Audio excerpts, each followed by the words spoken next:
My name is Zerach Greenfield, and this is Oter Yisrael in Yerushalayim. We make tefillin here for people from all over the world. It's a complicated process and difficult to understand, but you stick with me, and by the time we're finished, you'll know what it takes to make a great pair of tefillin. Tefillin boxes are called batim, houses, because they house parchments of the Torah. You may think of these as mezuzot. They're quite similar, or small-like versions of sections of the Torah. In order to create these, we have to have a sofer stam. A sofer, someone who writes, stam, standing for the Hebrew abbreviations of samech, taf, and mem, sefer Torah, tefillin, and mezuzot. Now, if you were going to be a sofer stam, what would you need? Well, a sofer stam has to have three qualities. First, he must be able to write the letters. The second thing is, he must be able to know all the laws so he can write the letters correctly. But the third thing, which is the most important, is he must be a yirat shamayim. He must know that when he's writing for you, he must have in mind also HaKadosh Baruch Hu. Now, if you're going to be a sofer stam, you need to have an idea what you're going to write. If you're going to write tefillin parshiot, which are actually short pieces from the Torah, you need a copy of those passages open right in front of you, so that you can copy it letter for letter. It's called a tikkun. A tikkun is a book which has a sefer Torah written in it. Now that the sofer knows what he's going to write, he has to come up with the right tools for the job. Well, first of all, we need something to write on. And we don't use paper. We use parchment made from animal skins called cloth. What's wrong with paper anyway? Nothing much but this. Cloth, on the other hand, is a different story. You get the idea. It's difficult to tear. Now we have to decide which animal skins are permitted for us to make cloth out of. Deer skin is very good. For many years, deer skin was the most popular skin used for writing tefillin, mezuzot, or sifrei Torah. We can also use goat skin or sheep skin for cloth. Well, we can't use cow skin to make cloth. It's just too thick. But we'll talk about that later. What about pig skin? Can we use it? It's not kosher, but where does it say that cloth has to be made from a kosher animal? It says so in the Torah. The very first parchment in our tefillin includes the verse from Parshat Bo from Sefer Shmot. V'haya lecha le'ot al yadecha u'lezicharon bein einecha lema'an tiyeh Torat Hashem beficha ki biyad chazaka hotziacha Hashem miMitzrayim. Here the Torah is telling us that we should wear tefillin as a sign. And then, in order that the Torah of Hashem should be in your mouth. So that means anything to do with tefillin has to be something that can go into a Jew's mouth. That means it has to be kosher. So, nope. We can't use pigskin for anything to do with making tefillin. What about kosher birds? Can you make cloth for tefillin of bird skin? Yes, it's more difficult, but you can. And what about the skin of a kosher fish? It's not allowed. The Gemara tells us it's a zoemah, unclean. It also wouldn't be easy. We could take the scales off all right, but fish are very oily. So oily that the writing would just come off. Actually, there's oil on the skin of any animal. We have to remove the oil and the hair in order to write on the cloth. It's part of the halachic process, la'abed ta'or. Okay, what else do we need now that we have the cloth? Ink. In Hebrew, yo. The ink is made out of some pretty interesting ingredients. First, some burnt wood to make it black. Some sofrim use cornstarch to make it thick. And some gum base. The gum's important because it makes ink rubbery and elastic. If the ink was stiff, the letters would just crack and fall off when I fold or roll the cloth. But the gum base makes sure that the ink stays and moves with the cloth. Okay, we've got the cloth to write on and the ink for writing. Now all the sofer needs is something to write with. He uses a kulmus. A kulmus is made out of a reed or a feather from a bird. But only from a kosher bird. And even then, not just any bird. Chicken's feathers aren't big enough, so we have to go with feathers from a goose or a turkey. That makes these feathers pretty easy to get, but they're hard to prepare. Let's take a closer look at the kulmus. It has a slit, almost right down the middle. That slit allows the ink to flow onto the cloth correctly. It also has a pocket. The pocket holds the ink. It's very important because when the sofer writes God's name, Shem Hashem, he must write that word with just one dip into the inkwell. Each letter the sofer writes has its own special form. A shin, for example, has to have letters on top like a roof, one on each part of the shin. If even one is missing, it's not kosher. A chet is connected with a line at the top. If that line is weak or missing, someone might think it's a vav and zayin, or zayin and zayin. Say we have a letter and we can't tell if it's a daled or a resh. Traditionally, what we do is go and ask a tinok, or a young child that just learned how to read. Because a young child that just learned how to read, the form of the letters are fresh in his mind. We cover the letters from both sides so that the child can't read the whole word, and show him the letter. If he says it's a daled and it's supposed to be a daled, then it's okay. But if he says it's a daled and it's supposed to be a resh, we have a problem. If something is wrong in the sefer, usually we can fix it. But if the sofer writes a letter wrong in tefillin, the problem is more serious. You see, in tefillin, there is a law of kisidram. Every letter has to be written in its proper order, in its proper place. So if, for instance, I wrote the first two letters of the mezuzah, Shema Yisrael, and made a mistake in the ayin, I could erase each letter back in the Yisrael, fix the ayin, and continue writing the mezuzah in order, as we said. But if I wrote Shema Yisrael Hashem, God's name, well, you can't erase God's name. That's not permitted. And this mezuzah would have to be placed in a genizah, ritually disposed of, and could never be used or finished. If, for example, the sofer writes a letter resh, and on a line below it he writes a lamed, and if the line of the lamed comes into the resh, what letter does that look like? A kuf. And if he puts a kuf into a parsha and it's not supposed to be there, then it's not kosher. So anytime we write tefillin, we have to check it. And have it checked again by one or two people afterwards as well. Remember, if your tefillin are 99% kosher, they're 100% not kosher. There's one thing more you need to know about the parshiyot for tefillin. It takes time and it takes patience, and some people take shortcuts. Like this one, for instance. It's painted white, it looks nice, and that paint makes it easy to write on. But look what happens when I fold it up. It can chip, and when it chips, the letters on top of that white paint chip off also. A person wearing tefillin with these in them might think they're doing the right thing, and never realize they were never doing the mitzvah of tefillin at all. So if someone comes to sell you a pair of parshiyot at such a low price that you can't believe, don't. It could be someone trying to fool you. And now, after what we've learned, you know better. And you will know to buy your parshiyot from someone that respects the laws of tefillin, and they'll also respect you. בבקשה, זרח. Toda rabba, Rav Klein. And now that we have the parshiyot, we need the batim. The very first tefillin worn by Moshe Rabbeinu were called dakot, from the word dak, meaning thin. Tefillin is supposed to be made of or echad, one piece of leather. That's exactly how dakot tefillin are made.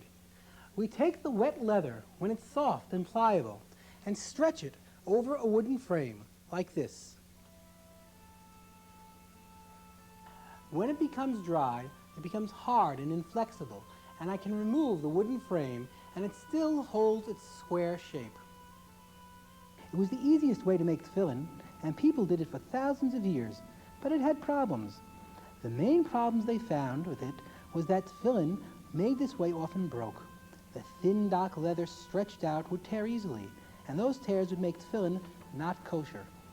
Sometimes the tear would even happen on the inside, where you couldn't ordinarily see it. So people were always at risk of wearing unkosher tefillin and not knowing it. Tefillin like this also risked losing its square and changing its form.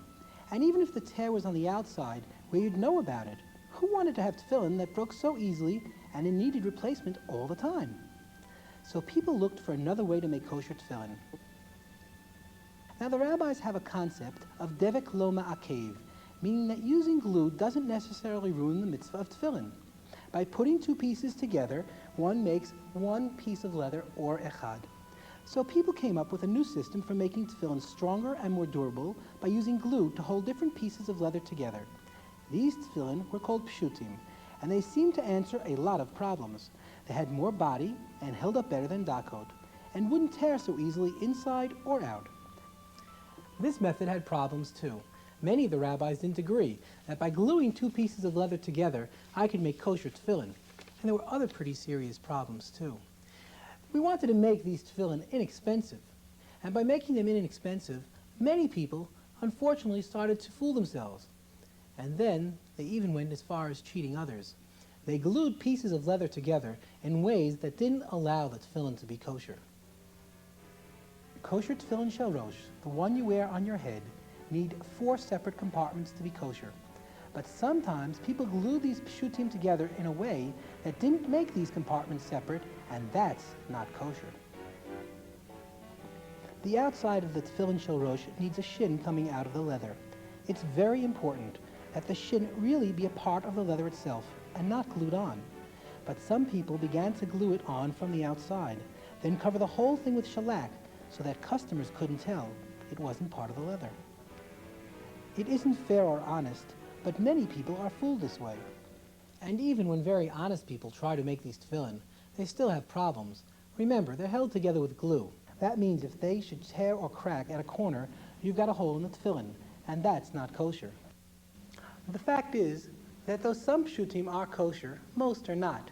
Here at Otei Yisrael, we will not make them, and we certainly won't sell them. It's just not in our character. Okay, we have gasot tefillin for thousands of years.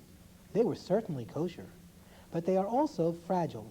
They could easily tear in ways that would make them unkosher. We have pshutim, but we saw that it was so easy for people to make mistakes with them that they just didn't provide much in the way of a real kosher alternative. But there was still a need for inexpensive tefillin that were durable and kosher. About 45 years ago, the rabbis developed a new method called pshutim mehudarim. Mehudarim meaning enhanced or improved pshutim. And what makes them improved is that they're not really held together by the glue that's in them. Instead, they're made by folding. It's kind of like origami, the art of paper folding, only here instead of paper, we use leather. By folding, we get all 4 separate compartments, just as the halacha requires. Sure, we use glue in there too, but the glue isn't what's making the tefillin. It's just there to help strengthen what's already made. But there's still one more way to make tefillin. It's the most complex, but it makes the finest tefillin possible. These tefillin are called gasot, from the word gas, meaning thick. They're the most preferred tefillin today, but they were only first made about 160 years ago by Rav Netanel HaSofer. Back in the 1830s, Rav Netanel HaSofer had a shop where he made and sold stam in Yerushalayim. And he had an idea. He thought that instead of using deer or goat skin to make tefillin, he would use the thickest and strongest kosher skin he could find, leather made from the hide of a cow. Up until then, tefillin hadn't been made from cow hide precisely because it was so thick. It was just too hard to work with. Rav Netanel HaSofer took the thickest leather from the cow, the neck, and stamped it into shape.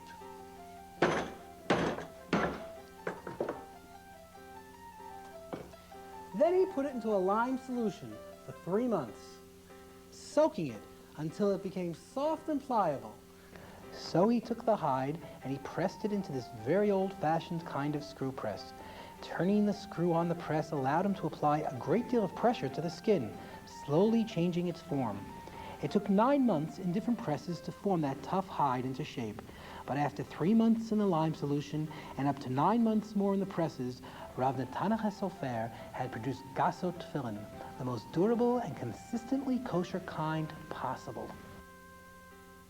Today, our equipment is more modern, but we still use the same methods as prescribed by Rav Netanel HaSofer early in the last century. Our presses are much more powerful than anything available in Rav Netanel HaSofer's time, but it still takes up to 9 months to move the hide through the process until slowly gasot tefillin are formed.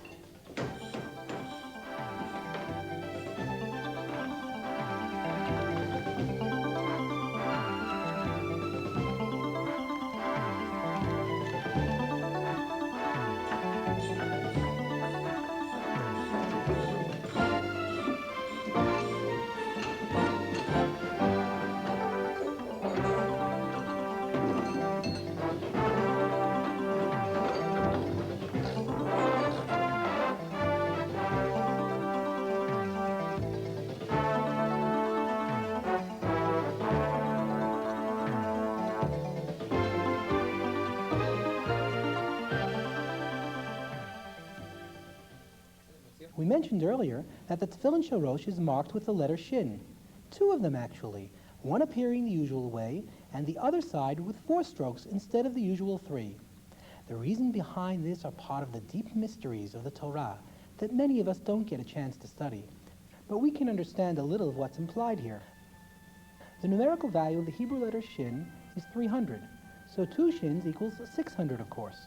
And the 2 shins together make up the Hebrew word shesh, which means 6. Now if you take that 600 plus the 6 for shesh, and then count up the number of strokes to make these 2 shins, you get 613, which is the total number of mitzvot. When you put your tefillin shorosh on your head, you should have in mind that you want to do all 613 mitzvot. And that's one of the meanings we find in wearing tefillin. So we need to get the 2 shins to appear as if they're coming out of the leather and not glued on. And it gets even more complicated. The halacha tells us that ideally the shin must be pulled out from the outside of the leather and not pushed out from the inside. How do we do that? Well, we take a mold of the shin and push the leather out to shape the shin. Then we paint it red and push it back in. Now gasot tefillin are thick enough to let me take a knife. Using those red lines as a guide, I can pull the leather back out and make the shin on the shel rosh exactly according to halakha. So Rav Nathan sofer system also made it possible for us to pull the shin out of the leather, just as the law prescribes, which never could have been done before. After we finish getting the tefillin into its basic shape, we begin to sand it down. It becomes hard like wood, and we can sand, cut, and shave the tefillin into almost any shape we want. And what we want is to make the tefillin absolutely square. We have a halacha Moshe Sinai, a definite tradition from Moshe Rabbeinu, that tefillin must be square. Absolutely square. That means that each side must be the exact same length.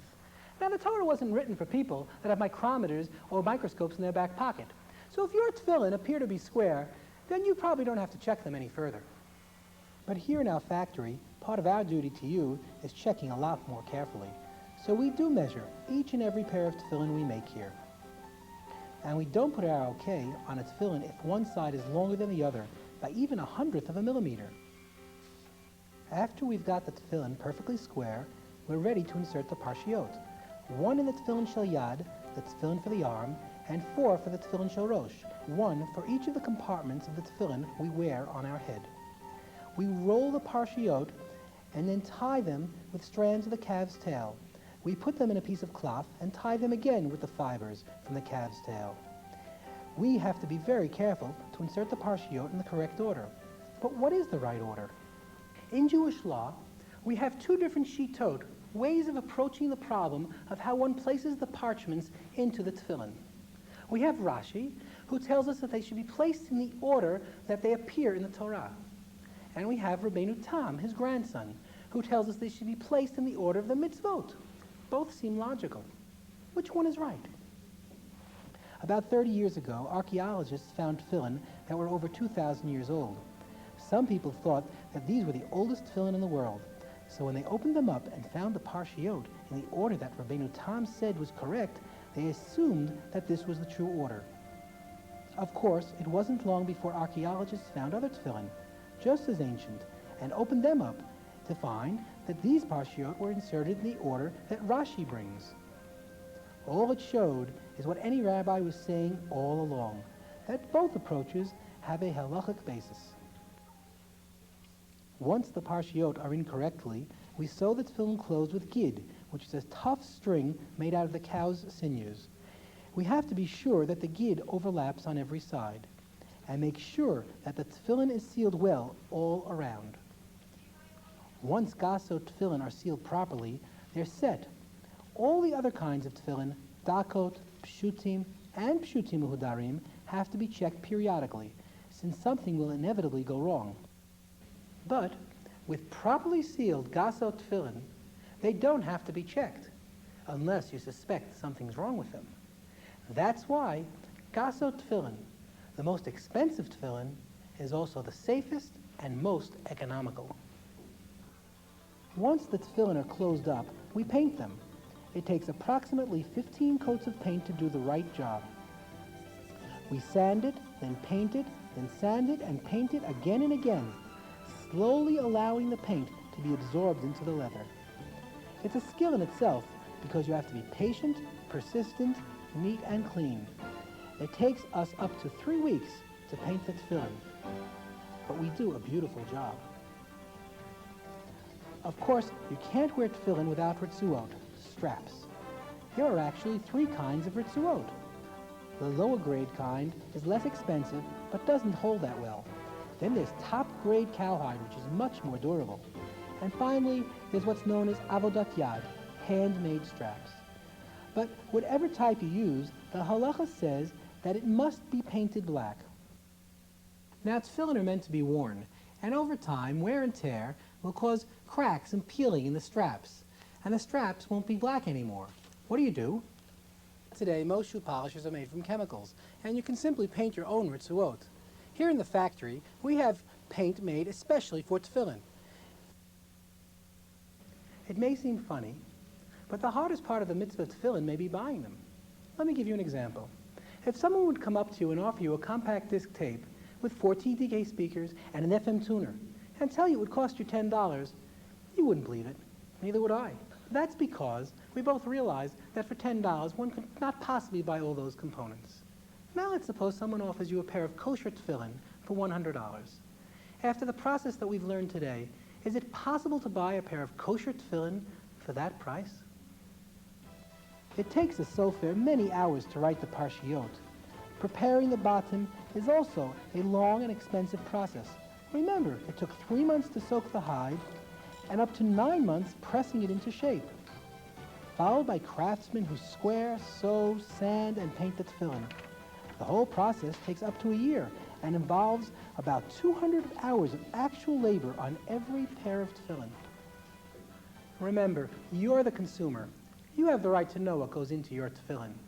You should be sure what you're buying is worth the price. Rav Netanel sofer can only make 4 or 5 pairs of tefillin a year, but with modern technology, we can make up to 2,500 pairs in 1 year. But some things about making tefillin will never change, like the kind of people it takes to make them. Craftsmen who make tefillin aren't just doing a job, they're doing a mitzvah and creating a holy object designed to help their fellow Jews all over the world come closer to Hashem. It takes special people to keep that in mind. All these craftsmen studied in yeshivot. They all know the laws of tefillin necessary to do their jobs, and they all believe in Hashem and His Torah so deeply that nothing will make them deviate from those laws, no matter how difficult or inconvenient. And every one of these craftsmen has shown their love and respect for their fellow Jews by serving in Israel's army and being an example of commitment to all Jews, observant and non-observant. When you think of a factory, you can't help but have an image of a place where men talk a little tough and the language gets a little off color, but not here. The fact is, they've posted reminders for themselves all over the factory. Reminders that each and everything they do here is b'shem kedushat tefillin, for the sake of the holiness of tefillin. You wouldn't want your pet looked after by someone who hates animals, or your money guarded by someone who's a thief, and you wouldn't go to a doctor who's unlicensed. So you wouldn't want your tefillin made except by people who will guard their holiness from the very first cut of leather through to the moment you put them on, and bind yourself to your people and to Hashem. Next time you're in Yerushalayim, come visit us.